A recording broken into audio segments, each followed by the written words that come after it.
اعوذ باللہ من الشیطان الرجیم بسم اللہ الرحمن الرحیم۔ عزیز طلباء و طالبات، السلام علیکم۔ پیارے بچوں، میں معاشرتی قلعہ بٹ ہائی اسکول گشتر سے ہوں۔ آج میں نے 9ویں جماعت کے لیے موضوع چنا ہے جو ہم غزل کا پورشن پڑھ رہے ہیں۔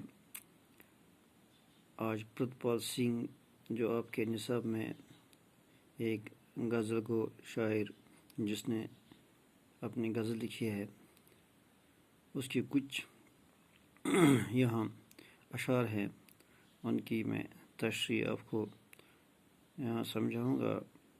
اس کے جو شاعر ہیں میں ان کو پڑھوں گا اور آپ پھر ان کے بعد میں آپ کو تشریح بتاؤں گا۔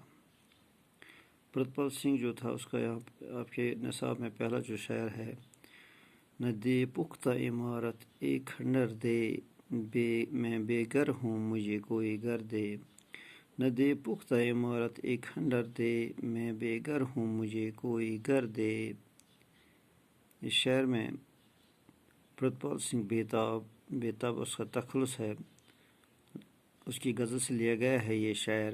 اس میں شاعر اوپر والے سے، اللہ تعالیٰ سے التجا کرتا ہے کہ اگر میری نصیب میں پختہ عمارت نہیں ہے، اگر میری نصیب میں، اگر میری قسمت میں پختہ عمارت نہیں ہے تو نہ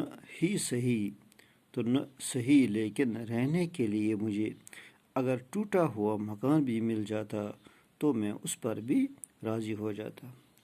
یہ اس شعر میں اللہ تعالیٰ سے دعا کرتا ہے کہ اے اللہ، اگر میری قسمت میں پختہ عمارت والا مکان نہیں ہے لیکن اگر ٹوٹا ہوا مکان ہی ہے تو مجھے مل جاتا تو میں اس پر بھی راضی ہوں۔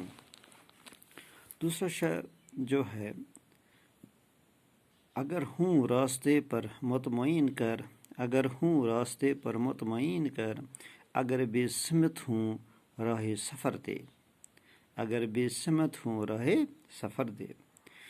اس شعر میں پرتپال سنگھ بیتاب فرماتے ہیں: میں شاعر اپنے خالق کی بارگاہ میں یہ درخواست کرتا ہوں کہ اگر میں سیدھے راستے پر ہوں تو مجھے اس بات کا اطمینان دلایا جائے، اور اگر میں صحیح راستے پر نہیں ہوں تو مجھے زندگی کا سفر طے کرنے کے لیے صحیح راستے کی پہچان کرائی جائے۔ اس شعر میں فرماتے ہیں پرتپال سنگھ کہ اے میرے اللہ، میں درخواست کرتا ہوں آپ سے کہ اگر میں سیدھے راستے پر ہوں تو مجھے اس بات کا اطمینان دلا دے، مجھے اس بات کا اطمینان ہو جائے کہ میں صحیح راستے پر ہوں۔ اگر میں صحیح راستے پر نہیں ہوں تو مجھے زندگی کے سفر طے کرنے کے لیے صحیح راستے کی پہچان کرائی جائے، رہنمائی کی جائے۔ تیسرا شعر ہے: نہ دے اونچائی میرے قد کو بے شک، نہ دے اونچائی میرے قد کو بے شک، میری ہر شاہ کو لیکن ثمر دے۔ اس شعر میں پرتپال سنگھ بیتاب فرماتے ہیں کہ اے میرے اللہ، میں التجا کرتا ہوں کہ اگر میرا قد بہت اونچا نہیں ہوتا ہے تو نہ ہی صحیح لیکن یہ آرزو ہے، یہ تمنا ہے کہ ایک پھلدار درخت کی طرح میری ہر شاخ پھلوں سے بھر جائے تاکہ میں دوسروں کے لیے بہت مفید ثابت ہو سکوں۔ اس شعر میں بیتاب سنگھ فرماتے ہیں، ہمیں یہ سمجھاتے ہیں کہ اگر کوئی بہت بڑا انسان ہو لیکن اس کو دولت بھی ہو لیکن اس سے اوروں کو فائدہ نہ پہنچائے، اس سے بہتر یہ ہے کہ وہ انسان جو سیدھا سادہ ہو، غریب ہو، اگر اس سے اور کو فائدہ پہنچے وہ بہتر ہے۔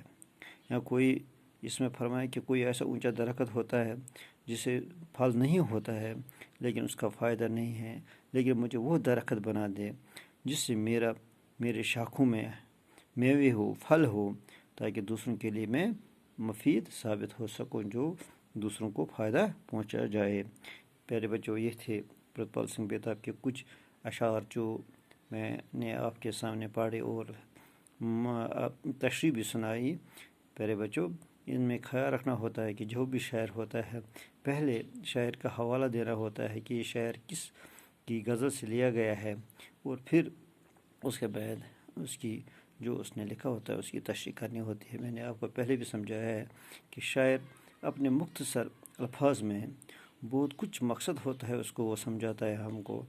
غزل میں یہی خصوصیت ہوتی ہے کہ اس میں جس طرح نثر میں داستان، جس میں نثر میں تفصیلی لکھا ہوتا ہے، اس میں غزل میں شاعر اپنے اشاروں سے ہمیں سمجھاتا ہے کہ میرے دل کی بات مجھے کیا کہنا ہے۔ پیارے بچوں، انشاءاللہ کل ہم اور مزید اس کے اور دوسرا جو بند ہے وہ ہم کل پڑھیں گے۔